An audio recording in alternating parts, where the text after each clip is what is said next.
My newsmaker on the bus stops here tonight has been described in many different ways. He's been called a mystic, a spiritual guru, a philanthropist. He's been called also a maverick. He's also been called a modern guru for the times we live in. In part, he's been called a modern guru because of the way he's laughing and chuckling right now. He comes with a certain degree of informality, a certain degree of bluntness. He also likes a game of golf, big cars, and even a helicopter. What makes Sadhguru so unusual? We're here to talk to him about what we're calling a matter of faith. This is a time when faith and spirituality and men who are described as God-men often find themselves in the headlines, and not always for the right reasons, so sometimes for the right reasons as well. You can put your question to Sadhguru using the hashtag #AskSadhguru. We already have your questions coming in and we'll be putting several of them to Sadhguru. Thank you so much. A pleasure to have you on the program. You always laugh when I call you a maverick. Do you not see yourself as a maverick? Right now, because people have their idea of a guru is a yogi who fell out of a calendar, you know. So maybe I look like a maverick, but you look to the history of this country, the gurus of the past did everything. They fought battles, many of them, when it was necessary. So this idea that a guru means should have a constipated look on his face and he's always blessing you and nothing else, no. A guru means somebody who can throw light on your life. And if he's not contemporary, what use is he to you? But have gurus like yourself, and sometimes you said you're more a GPS system than a guru, and you call that a guru positioning system. Have you, in this contemporizing yourself and changing with the times, Sadhguru, helped reform, social reform? You know, in many ways one would think the kind of following you have, Sri Sri Ravi Shankar has, Baba Ramdev have, what we would expect you to be is at the forefront of social change, using that influence for social change, for religious reform. Does that matter to you? You know, we're looking at a time when a BJP member of parliament has been beaten up for wanting Dalits to enter a temple in Uttarakhand. Very much. It's very much a concern. Anything that's of human concern is concern to me.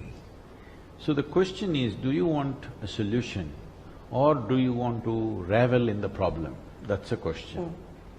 So these are problems which have existed. For example, this problem of temple entry. Yes. These are problems which have existed for thousands of years. Yes. Now if you simply talk against it, all you will do is create a fight in the society and not solve the problem.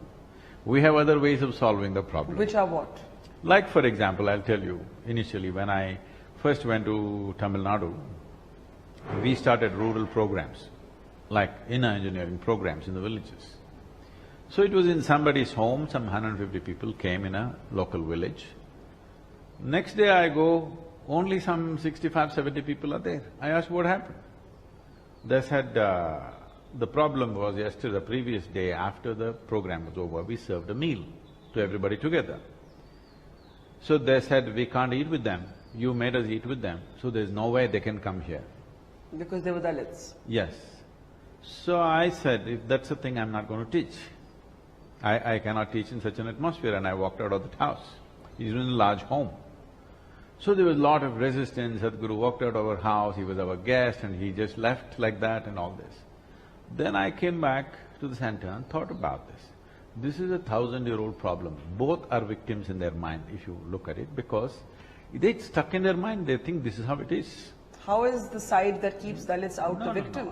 Victim means… They're bigoted, discriminatory, prejudicial Obviously, people. there's no question about that. I'm saying your bigotry also is not your individual decision, it's like ingrained in you. You think this is the reality, all right? You think this is the way to do life. So I came back and thought about it. Then I told them, okay, we will start the program, let everybody come, no eating together. So I stopped the program and started playing together. Okay, we started a game. Nowhere in any place is it written in the tradition that you should not play together, okay? They started playing together. Now we made this into a big movement called Gramotsavams. So today, every September we have this event where over 7,000, last time some 7,300 teams participated. Nobody thinks who is Dalit, who is this, everybody participates. And whoever plays the game well becomes a hero in the town. Nobody thinks what caste he is. When I look back and saw, sport is a thing that can level out these things very easily. For example, this happened in America big time. People were prejudiced against the blacks in so many ways. But they had Magic Johnson's poster in their bedroom, they couldn't help it. So we did something similar in the South, where whoever plays well, naturally he becomes the hero, everybody aspires to be like him. But Sadhguru, the greatness of Magic Johnson did not take away and does not take away from the fact that you still have white policemen shooting unarmed black men in America even today. Similarly, when you say there's no point just opposing for the sake of it, it will create a fight, isn't there something like standing up for a principle? Or, because for example, one of the things you've said is that politicians have to lead the movement for this, and you actually feel that elections are expending their energy in different directions. Yes, very much. See, what I'm saying is, there are different… if you have to look at it strategically. Yes. If you are interested in a solution, you have to look at the problem strategically. There are numbers, there are different regions in the country. What kind of numbers on both sides? Suppose, let us say, there is a society with 50-50 kind of population. Now if you start a fight, you will start bloodshed, you understand? First you have to thin down the numbers, you have to do something with education. Many aspects, multi-pronged approach has to be done if we want a solution. Right now that an incident like this has happened with Tarun Vijay, this is one thing that all the lawmakers can take it up. There are all these 500 and odd constituencies that you have. Every lawmaker goes back to his constituency. Anyway, I believe that Prime Minister is telling them to go back to their constituency for his party people. All parties, irrespective of parties, if everybody goes back to their constituency and at least breaks this mold, at least in one temple in their constituency, it will be a clear statement that this is the law. Whatever is the law of the nation has not sunk into people's minds. They have their own laws. And you are making the point that there should in fact be fewer elections in this country because maybe that would keep politicians more focused on issues that matter. I said more concentrated. See, not so spread out. Yes. See, right now, because some state government collapsed here and there or whatever, in between, you just see almost… you're in the news business, you're seeing almost all the time you're talking about election. In a democratic country, when you talk about election, you don't always talk sense, okay? You talk popularism. So, once in 5 years, we can afford an election. Not every year, somewhere election going on, every state election has become like a national election. See, right now there's an election somewhere in other states, but it feels like there is election going on everywhere because you won't leave me. If an election is happening in Assam, you will beam it into my house. So I think election is happening right here. All the time these kind of populistic statements are being made. What needs to be actually done cannot be done. I think some law has to be there. There must be a period for election. In that time you allow some margins what people say and do, but otherwise there must be some real-time work time, So you're saying that in some ways if elections happen once in 5 years, perhaps there's a hope that political movements that are needed, for example, to end Dalit discrimination, there's a greater chance of that happening. There is greater chance of that. So reduce the number or the spread out. The spread should go. It should completely go if you ask me. If you want to, all assembly elections one time, parliamentary elections another time, it must be done. People will protest because there are many political issues, I know, but political issues are always there. People's issues, the nation's issues, the nation moving forward issue is the biggest issue. That's the reason why we've elected people. I'm going to start taking questions that our viewers are sending in for you, Sadhguru, but I must ask you as a woman, why are you clearly not on the side of women when it comes to temple entry? I'm 100% on your side. That is good to know. You may be on my side. No, on the side of all women. All women, 100%. But yet, when it came to the Shani temple and women wanting to enter, you said the practices are occult. No. They're too occult for women. This is about discretion, not discrimination. What did you mean? And why did you say that? No, I'm telling you. See, Shani is a planet. It's not a god, all right? In planets, there are certain influences. They identified this influence is not ideal. So right now, even according to modern this thing, men are supposed to go to Mars and women should go to Venus, right? You don't exchange that because certain things don't work. This is not discrimination. There is discrimination in many other temples. That must go, all right? I only made a statement about that temple where there is a lot of occult practice. When occult practice is there, women will be harmed by this process. What does that mean? See, it's like this. There is biological issues, that's why we are called men and women, all right? If you look at the biology, definitely some differences have to be there. If you look beyond the biology, all those things which don't involve your biology, there should be no discrimination. Where there is involvement of biology, like bathrooms, where there is involvement of biology, there must be discretion, isn't it? Otherwise it'll become crude. But shouldn't the right to pray be equal for all? See, Just like we wanted to be equal for all castes, it has to be equal for men and women in the modern age that we live in. This is what I'm telling you. You don't pray to a planet. You manipulate a planet for your well-being. And only men can manipulate planets? No. There are other planets which women can do. Shani is the only thing we're talking about. So in this particular Shani Mandir, you believe that this civil rights movement for women to enter is misplaced, you would not support their entry? I have not seen that particular Shani temple, so I made that very clear. I have not seen that, so I don't wish to comment about that particular movement. But all I said was, if it is a Shani temple of a certain kind, where certain type of practices are done, it's not good for women to be there. There are certain kind of practices where men should not be there. We have a Bhairavi temple where men are not allowed. Because it is not good for them, because it's so feminine, it's not good for them. These are sciences with which you can change your genetic material. Do you understand? No, I'm looking at you very skeptically. You can look at me skeptically, but you come and see the reason why. The reason why, though I am not promising you any miracles, I am not promising you a ticket to heaven, I am not blessing you with the… if you don't study, you can pass, without this thing you can do something else, nothing.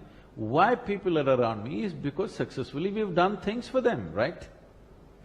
But when you talk about biological differences between men and women, the feeling that women like myself, as have… Let me just ask you the question, is that we are being treated as if we are impure because we are menstruating women. Sabrimala, for example, menstruating women are not allowed. Menstruation is treated as something impure when it is… Why should we be ashamed? Why should we be embarrassed? Not at all. Today, you and me are sitting here only because our mothers had menstrual cycles. Exactly. All right? We are born out of this. Exactly. I'm saying this is made out of that. Exactly. There is no question of impurity. Yes. This body is a consequence of that, all right? So let's remove that. There is such nonsense going on in some people's mind, that's different. All the hill temples in the past banned women from going for one reason, because you need to understand, those were not days where the tiger has to be saved. They were in thousands everywhere. So, women were not allowed to go into hill temples because they would get killed, because carnivorous animals smell out a woman much more easily than a man. So, wherever there are wild animals, they said, that thing is gone.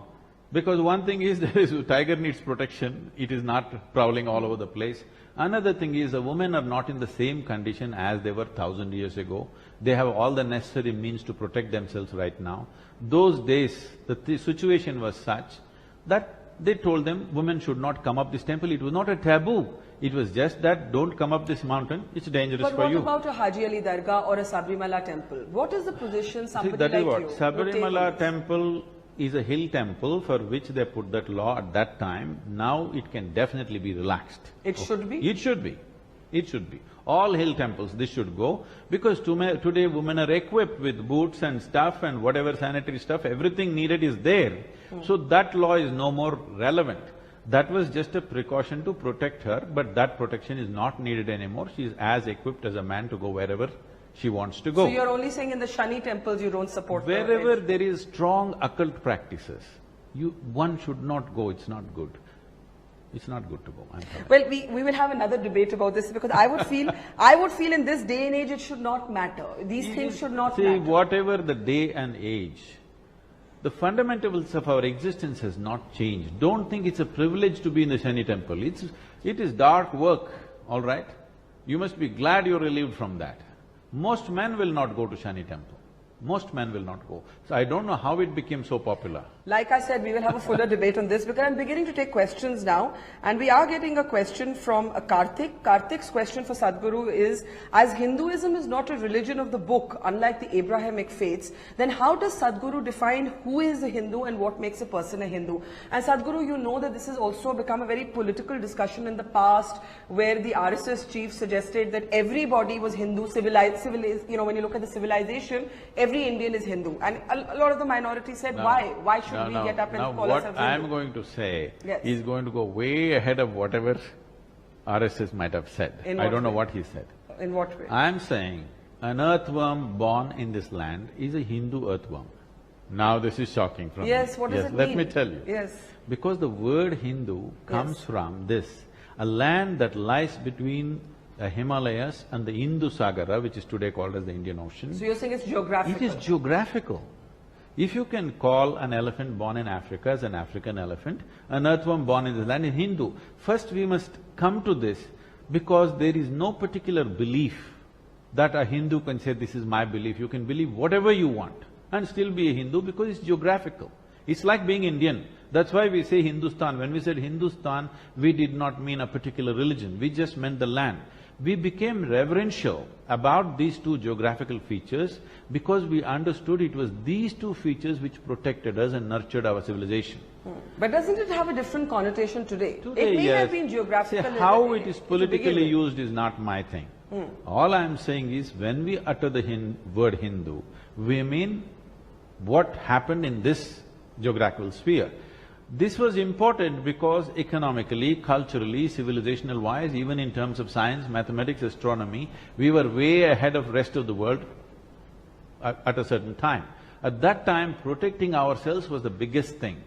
So protecting us was these two features. So who is a Hindu beyond the geography? Because as this gentleman asks, that there is no book, we're not a codified, Hinduism is not a codified religion. That is where, this is where the understanding is lacking. Now we were talking about Dalits and other castes. Yes. We must understand it's not only about Dalits. There are many caste temples where they won't allow other caste, even if they're upper caste, okay? This is because they've always been identified with those segments. Those are the religious groups. Today you're labeling all of them as castes. No, they're all individual religions with specific gods. Hindu is just a geographical identity. The fundamental… There is no religion called Hinduism. There isn't. Tell me, where is it? Where is it? So is it… Where is the papacy? Where is the book? Where is a codified belief system? No. Now we are trying to do this because this effort to make Hindu into a religious group started when invasions began to happen, and they refer to us as Hindu, and they try to impose themselves. So these people started resisting, but even today they are not successful. Because it'll not work, because no two people believe the same thing. So there is no single faith? There isn't. There is no single We are faith not that will be called… people of faith. This must be understood. This is not a land of believers. This is a land of seekers. Here, it is about seeking your mukti.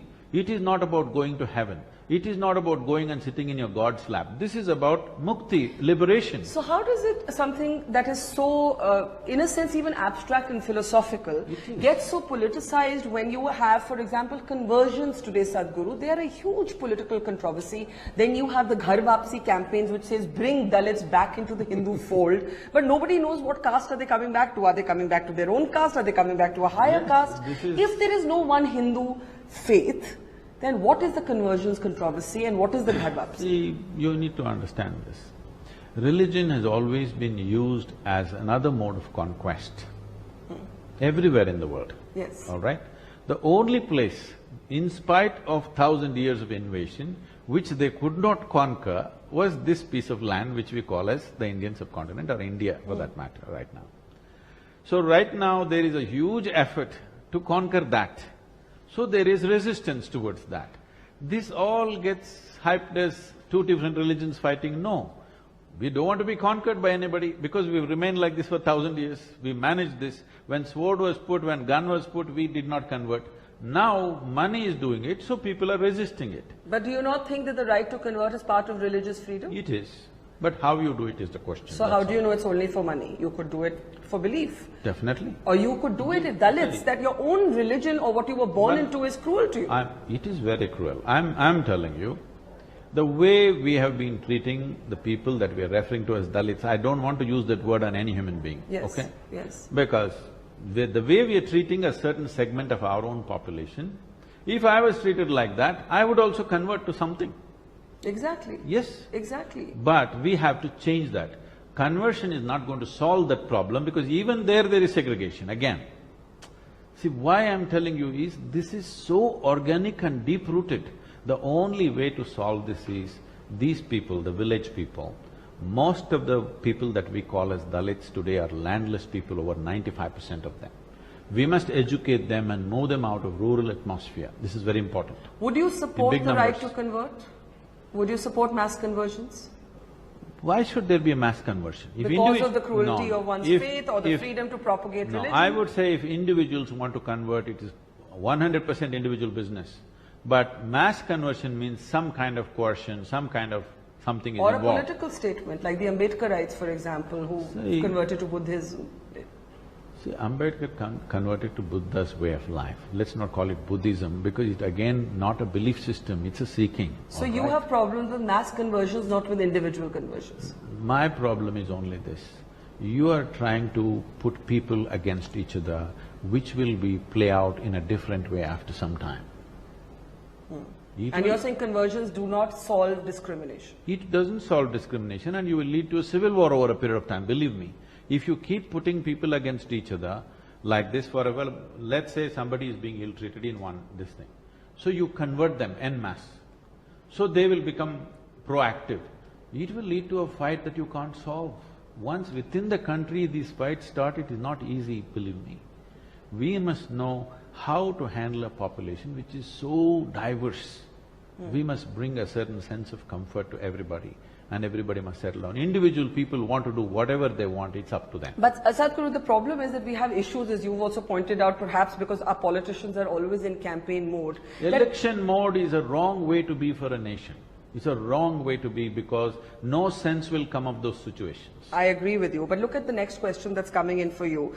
This question is coming in from Haman, who says, Sadhguru, the renaming of roads in New Delhi has now become a way to alter our history. What is the best way to use our past? You've of course seen the controversy over some people wanting an Akbar road renamed. How can we erase our history? History is dynamic, history is accumulated, history is… and you know, Akbar, one of the things I was reading about him was that he actually put Ram and Sita on a coin. Akbar was seen to be a reformist Mughal emperor. But now to have our politicians talking about renaming Akbar Road, one of the most beautiful roads in this capital.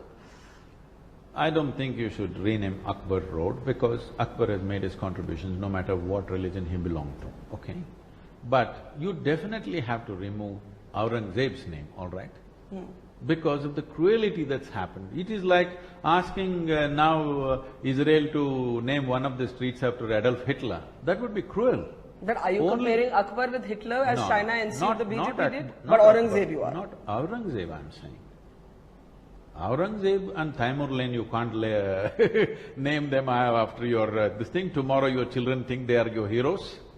But you know, when you look at some of the wonders of India, Taj Mahal or even the Red Fort, from where every Prime Minister on every Independence Day actually addresses the nation, these are all legacies of the Mughal Empire. But you must… Do we want to erase Mughal history? Do we want to vilify definite- people based on their See, religion? by erasing history, you will allow it to repeat itself. You should not erase it. You must always remember it. No question about it. But still, if you name a road after Taimur Lang, Yes. then next generation will think this was a great hero for us. That should not happen. The important thing is, in India what's happened is, this has been our culture unfortunately on one level, that is we don't have a sense of history. We will always in a chalega mode, okay? Somehow tomorrow we'll see, probably because survival has been so difficult for people, they don't have the time to carry all this stuff. But trying to eliminate history is not the answer. We must remember our history. We must acknowledge people who have contributed to us, it doesn't matter from where they came. And the integration of many people is what has made us who we are today. There is no question about that. At the same time, there are certain aberrations which must be corrected. There's no question about But are those aberrations, as some people would now say, only about Muslims who governed India? I mean, it can't be that only the Mughals should be vilified or treated as outsiders. That sounds like Donald Trump. No. Even Robert Clive wrote something they changed in the South. Yes. Because that particular town saw the worst of that guy. Yes. So they changed there. So it's perfectly fine. It's not about Mughals. I'm saying even if they were Hindu kings of the past who did some terrible things, we must remove those names, and history should remind us of something that we're proud of. That is how we must use history for future generations. So the question is not of what was their religion. The question is of, did they do the right thing for the people? What was their great achievement in their life? Okay. The next question is coming in from Dionysius. He says, different Babas have been giving lectures on peace, yet you still have organizations in India which are choosing weapons to show their love towards the country. I think he's referring to a video that has emerged of a Bajrang Dal self-defense camp where young men are holding air guns, and Muslims are saying, like Asaduddin Owaisi said today, that if Muslims had been showing holding air guns in the air and a similar video had been released, what would we have said? Anyway, for whoever these people are, if they want to start a war, you can't start it with an air gun. At least they must know that much. No, I think they can't. Thank God they're practicing only with air guns. I think we have to be grateful for that. You can't kill a squirrel with an air gun, all right? So I'm saying this is just people who have lost relevance in some way, they want to come back into relevance. And the media cameras are hungry for air guns, unfortunately. Why don't you ignore these guys for some time? If you just ignore, some things will die. So you're saying videos like this should not be given attention, yes, but they may reflect attention. a deeper prejudice, right? See, 10 people can have whatever prejudice they want. You must ignore them. If you don't pay attention, they will die. If you pay attention, they think this is the way. They think this is the way to get national attention. See, right now, this happened somewhere where in South the big thing was going on. Some guy says something. He says he's going to kill everybody who's of another religion. Whole media is on him. That guy can't kill a dog. Who are you talking about? Somebody. I'm saying he can't kill a thing. This guy, if he says, you just ignore this nutcase. Every nation has their share of nutcases and we have ours. But this is a Bajrang Dal self-defense camp. It's and is Asad Owaisi correct in saying that if these were Muslims at a similar self-defense camp, we would have called them terrorists? This is what if we are interested in the well-being of this nation moving forward, all people of this nation moving forward, we must learn to have some exercise, some wisdom into what we must pay attention to, what we should not. Otherwise, it is all about pulling punches all the time. Okay, next question I think is a bit of a tongue-in-cheek question for you. It's coming from somebody who calls himself… Those who hold tongue in the cheek can bite it. Okay, the question is, Sadhguru, are you also planning to get into the FMCG business or something else for the masses? I thought when I was reading this that he was talking about Baba Ramdev, who has a thriving business empire. How do you see that? How do you see the vast commercial empire that a spiritual leader like Baba Ramdev Just about anywhere I go, people are asking this question. Yes. First of all, Baba Ramdev did not claim he's a spiritual leader as far as I know. He said he will teach yoga to the country, which in some way, in whatever way, he brought yoga to every home through his television. I would not personally teach yoga like that because that's not my way of doing things. What is your difference with him in how he teaches it? I believe in personal transmission, but he believes in mass transmission. But one way or the other, he's at least brought the word yoga and some simple practices to millions of families. Now, as an enterprise, it has grown to nearly $1 billion and everybody's talking about it. I'm saying, what is the problem if an enterprise grows? Oh, he's a Baba. I don't know what Baba means, first of all. As far as I can see, he's a citizen of this country, paying taxes, following rules, everything. If he's not following rules, there is a law, please deal with him. If he's following rules, applaud him because we need successful enterprise. Today, in a nation like this, it is not the success of our politics or our military which will make this nation. It is the success of our businesses which will make this nation. We better understand this. If a business succeeds, we must all clap our hands, whoever, it doesn't matter who's behind it. So you do not see Baba Ramdev as a spiritual guru, you see him as a, No. as a yoga I think that is what he said, that he is a yogi and he wants to teach yoga to people. And you're saying if he has a thriving business, so be it. I don't see what's the problem. One thing is, as an enterprise, Yes. in a matter of 16, 17 years, the way they have grown, I think is commendable, if you ask me. And at the same time, he's a sannyasi, he doesn't have a rupee in his name. I think it's a tremendous example for Indian business. But you know, Baba Ramdev made a comment that if the law didn't stop it, then those who refused to say Bharat Mata ki Jai, he said, hum to gala bhi kaat dete. I said, you said it's a terrible no, comment? No, you and me may agree or disagree with his yoga or with his politics, but his enterprise we must applaud because it's good for the nation. So let's leave aside his enterprise and talk about this comment. About how if the law did not stop him, तो हम गला भी काटते थे अगर भारत माता की जय बोलने से कोई इनकार करे. I'm saying whether he said or anybody said, nobody has any business to cut anybody's throat. Yes, Okay. or to threaten that. Even to say that, it's not necessary, absolutely not necessary. But you know, these questions are keep on coming. Why is there a sudden spike in the number of FMCG Babas? You're saying the enterprise should not be judged. You can judge the politics, you can… These are all…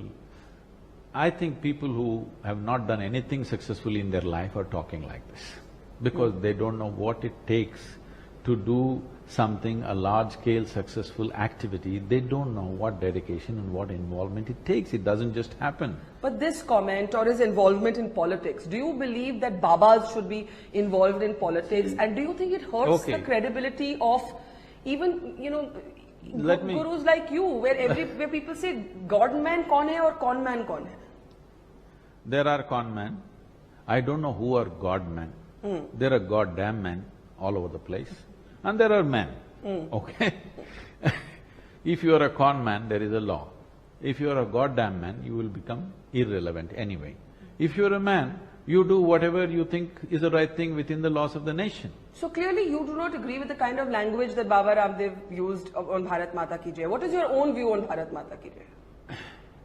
See, this is a nation where without creating an emotional momentum, you can't do anything. This is not such an intellectual nation where you can put out an idea and everybody will grasp it. Here, everything has to be an emotional movement. So to form this nation, let's understand, nation is not some God-given thing to you. It is an idea that all of us have agreed upon. So we need the emotion of the people, the pride of the people behind it. Because anything that's valuable to us, anything that nourishes us and nurtures us, we tend to call it a mother. We call a tree a mother, a cow a mother, our land a mother, and the nation as a mother. So somebody says, Bharat Mata ki Jai, and somebody thinks this is religious. I think this is serious misunderstanding. If I say, you know, my mother is wonderful, is it a religious statement? How does it become a religious statement? But nobody should be forced to say it. Nobody can be forced, there's no law. Okay, other questions are coming in. We have Amit asking, Sadhguru, is spirituality today nothing but an extension of capitalism? You're somebody who seemed to be a capitalist guru. How do you respond to that tag? I am not a capitalist. I was a communist, then I was too disappointed with that, so I withdrew from that. I am not a capitalist or a communist. All I am saying is, when a nation chooses a certain path, we chose capitalism, there is no capitalism anymore, the market economy that we chose not because we thought this is the greatest way. We chose this because the other way that we chose completely failed.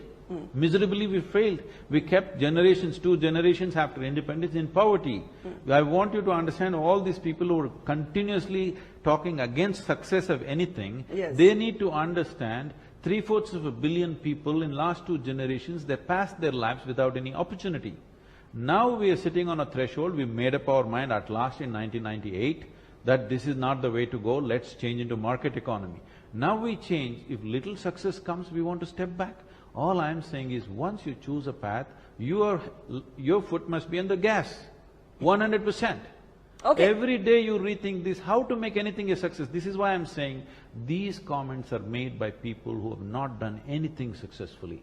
If you know how to make something successfully, you understand once you set a direction, you have to push it and push it and push it, otherwise it'll not work. Last question from Shikha. Sadhguru, I live my life by the learnings of karma, but I'm a non-believer in God. Is there a dichotomy to my belief? Not at all. When… you must understand, when we told you your life is your karma, what is being said to you is that your life is your making. Yes. This is the most dynamic teaching on the planet. Right from ancient times in this country, we told you, your very life is your making. To what extent means the womb that you've chosen to be born unconsciously, if you wish, you can choose it consciously. You can even choose gods, you can even make gods. The technology of God making, we allowed you to do, because this is your making. This is what karma meant. It did not mean any belief. This is one thing all Indians need to understand. This is not a land of belief. This is a land of seekers, seekers after truth. If you're a seeker after truth, you can become a genuine seeker. You can call yourself a genuine seeker only when you have realized that you do not know.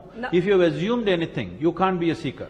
Now, Sadhguru, in the end, you are going to be speaking at the United Nations on International Yoga Day. But every now and then, every few weeks, we see a political debate even around yoga, which perhaps is unnecessary, but you know, you see, like there was a circular suggesting that the chanting of Om might be mandatory, then the government clarified it's not mandatory. But we have this entire politicization of the yoga question. How do you look at that? See, that's what I said, we are in an election mode all the time. It doesn't matter. The thing is, right now, we are taking a mode, whichever government it is in power. What I see is, I am not a fan of any party as such. All I am saying You would not enter politics, Never. or you would not support political rallies like Baba Ramdev? No, I will not. But at the Never, same time… never, ever. Never. But at the same time, once people have elected somebody, Yes. I feel next 5 years I must support them fully, whoever they are. Because that is democracy. You elect them today and tomorrow you want to pull them down. This is not democracy. If who I want does not win tomorrow, I want to pull them down. Is it democracy or feudalism? We are going back into this. This is something everybody should understand. So you're Once saying we elect, next 5 years, don't talk about anything. Last 3 months before election, let's all talk again. Till then, please support if you are interested in the well-being of the nation. When I say well-being of the nation, especially with this nation, tears come to me because I am in the villages on a daily basis seeing Yes. people. 500 million people are living in this country who are postponing their dinner tonight. It's cruel. It's super cruel, I'm telling you. Children are not eating what they should eat tomorrow to go to school and sit there in some level of alertness. Pregnant women are not eating what they should eat to Yes. deliver a healthy baby. Yes. Do you know what it means? When she knows there is a baby in the stomach and she knows she is not giving what she should give to this child to come out as a healthy child, what it means to her. A farmer is not eating what he needs to eat to go and plow without… See, everybody thinks it's only because of economic reasons he's dying. No, he doesn't have the energy to get up and go in the morning, it's better to die. So you're saying those are the issues When we must these are the focus on. issues, Yes. every day debating politics endlessly about everything is highly irresponsible. Once we've elected somebody, next 5 years, just pitch for them. Last 3 months, let's debate. We'll leave it there, Sadhguru. A pleasure as always to have you on the program. Thank you so much.